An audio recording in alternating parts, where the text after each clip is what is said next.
This is the Investor Connect podcast program. I'm Hall T. Martin. I'm the host of this show in which we interview angel investors, venture capital, family offices, private equity, and many other investors for early stage and growth companies. I hope you enjoy this episode.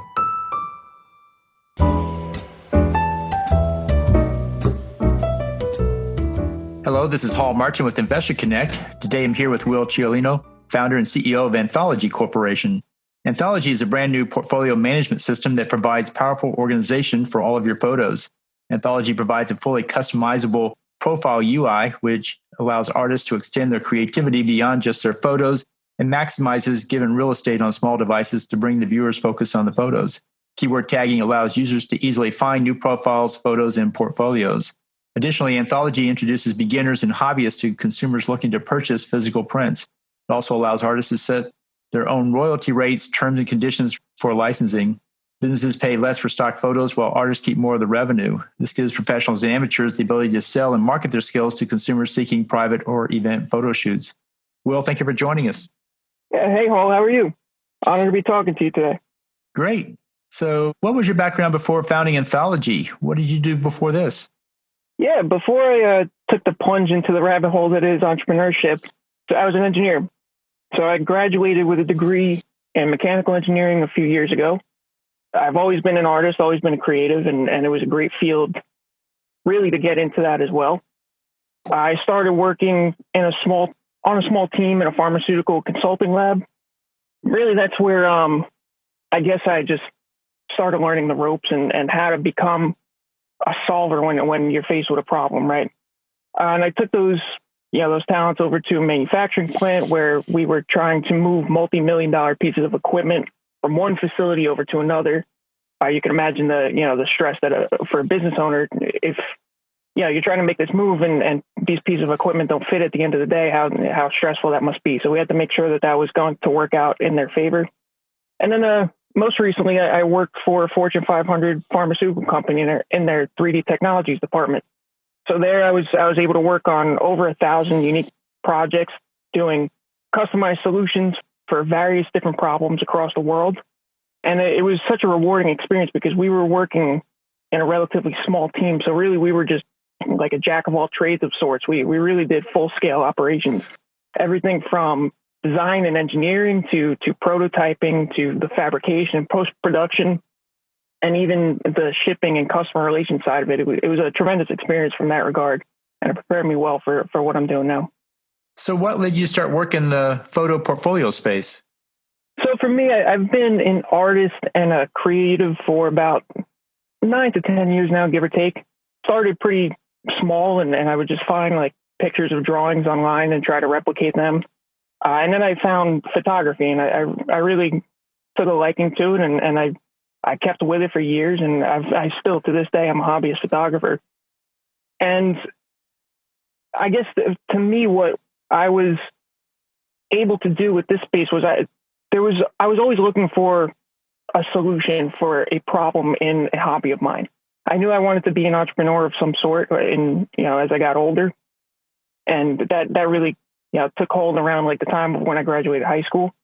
So I knew I wanted to work for myself someday, and it just came upon me during one of my, one day when I was just thinking on some of my hobbies, what is it in the photography space that I could really have an impact on? And I think there was a huge opportunity to design a brand new photography platform that really caters to everybody's needs. There was a lacking in the complementary side of the industry, right? Everything is very basic and I guess lackluster in terms of design, and it doesn't really complement the art well in forms of media that we have today. And so what's your advice for people investing in this space? What do you tell them to do before they invest their money?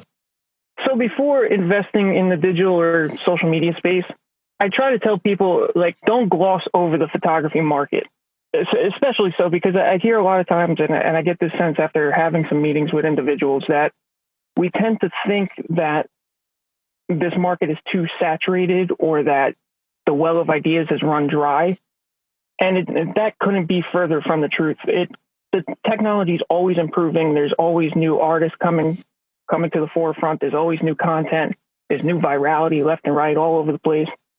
And even from just a digital space and a digital market, there's now standards coming into play in terms of how photography is being shared.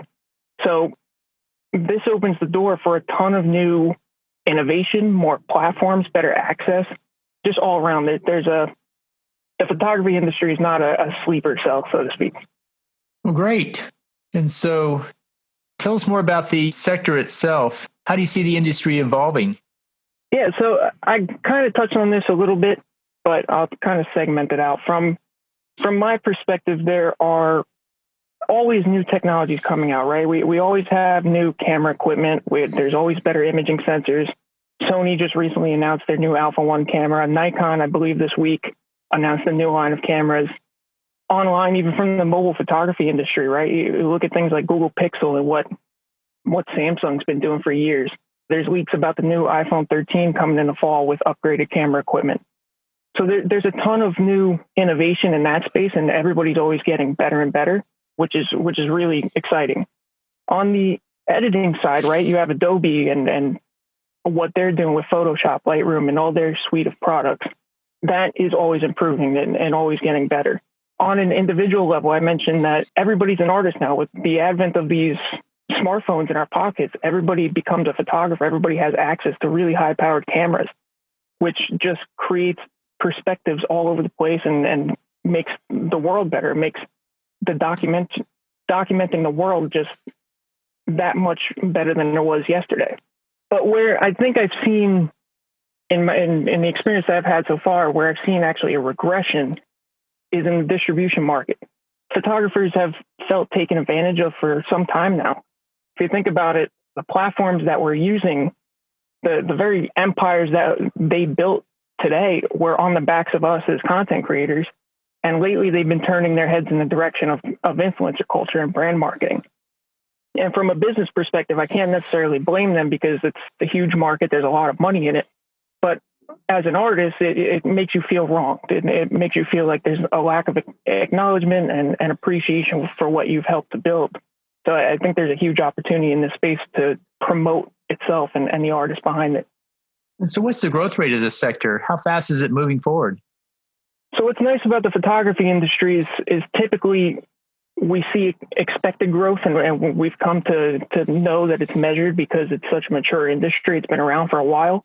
But with that said, obviously there's the big elephant in the room, that's COVID-19 and the pandemic. So I'll throw a stat out there that might surprise you, but 95% of the professional market are freelancers in some capacity. And when you think about it, freelancer photography was absolutely decimated with the pandemic. Weddings went away. People stopped having birthday parties. People were scared to go out, rightfully so, right? And businesses stopped having private events. There was a lack of a need for freelancer photography and for some time. And to this day, it's weakened. It's getting better with the rise of vaccinations and the opening of public spaces again. And I think from my perspective, I would say that for the coming months and maybe even a year or so, we'll still see that slow, steady growth back to where it was pre-COVID levels, which is exciting. And it also provides an opportunity for the companies that are coming along to grow with that freelancer market alongside of them. And so how many companies are engaged in this sector? So the mobile platform industry, it's always getting bigger. There's always new viral platforms coming out. Clubhouse just released a few weeks ago, kind of overnight and seemingly out of nowhere. And obviously we have the big social media platforms that everybody can name, but there are a ton of others out there that are smaller companies, but well-known within the industry who have millions of users under their belts. For the photography market specifically, there are a few up and coming now and small startups that are trying to capture different sectors in the market, which is encouraging.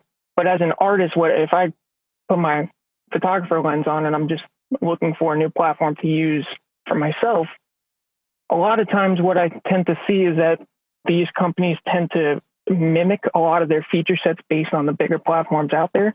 And just to me, like I said, as an artist, that's a red flag. It seems to show that they don't understand that there's a hunger for something new, for something better, for a platform that fits our needs and fits with what we want to use. And so it's unfortunate to see some of that happening. But there are a ton of companies out there, and there are a bunch of them. Oh, great. And so you talked about COVID being a challenge in the space, but aside from that, what are the other challenges that you face in this market? From an industry perspective, I would say, for me personally, the biggest challenge is always the constant fear of being drowned out by those larger corporations. They got a ton of working capital that they can use at their disposal whenever they want. But obviously, that is a measured fear in some capacity, right? Every industry, there's always bigger players, and we always see newcomers come along and succeed pretty well. From a social perspective, I would say the challenge is that we're facing as with social media companies is mainly around how do we maintain integrity and maintain customer relations and trust. Lately, people have known and come to know about what business practices are of some of these companies in terms of their personal data and how they sell it for advertisement revenue. And obviously that people are mad about that. They're upset about that, and rightfully so.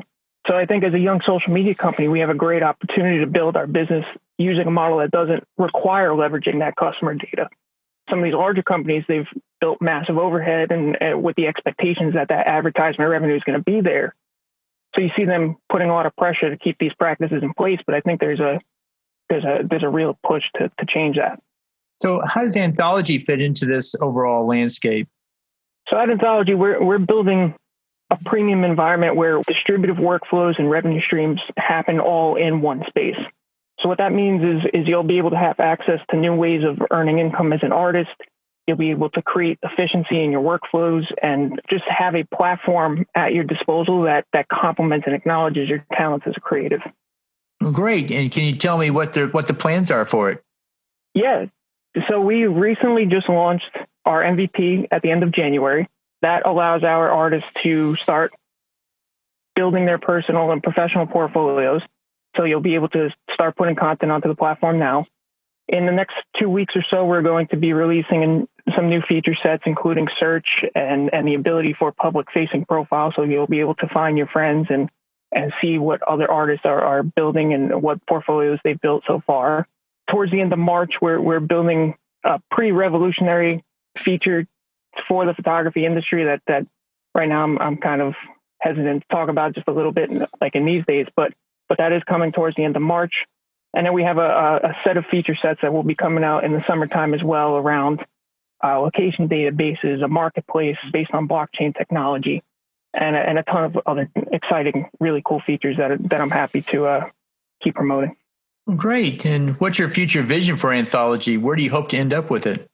I hope that at the end of the day, Anthology will become a massive platform that allows artists to make as much money as possible in their fields, whether you're a professional and you work with brands regularly or do commission-based work or license work, or you're just a hobbyist and a beginner and you're trying to test out new revenue streams, right? Maybe you're selling one of your photos for the first time, or you're trying to sell a licensed photo for the first time. I hope and I believe that Anthology will become the place where people turn to for those types of workflows.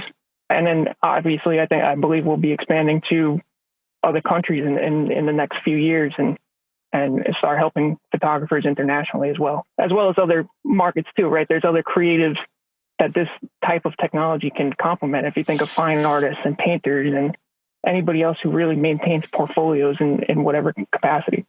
Well, great. Well, in the last few minutes that we have here, what else should we cover that we haven't? I would just say that I hope that people continue to look for new platforms, continue to push social media for changing, and to keep striving and becoming better artists. If you are an artist out there, know that there are technologies coming out down the pipeline that are being built for you. And yeah, just continue pushing forward and taking photographs. Great. Well, how best for listeners to get back in touch with you? Yeah, so anyone who wants to connect with me, I'm available across pretty much all the social media platforms, but you could email me at william.ciolino@anthology-us.com. You can visit the website anthology-us.com or go and sign up and build your first portfolio, or you could download the iOS mobile application as well. If you just search for Anthology, it'll be at the top or near the top of the list. Great. I want to thank you for joining us today and hope to have you back for a follow-up soon. Great. Thank you so much, Hall. I appreciate it. Investor Connect helps investors interested in startup funding. In this podcast series, experienced investors share their experience and advice. You can learn more at investorconnect.org.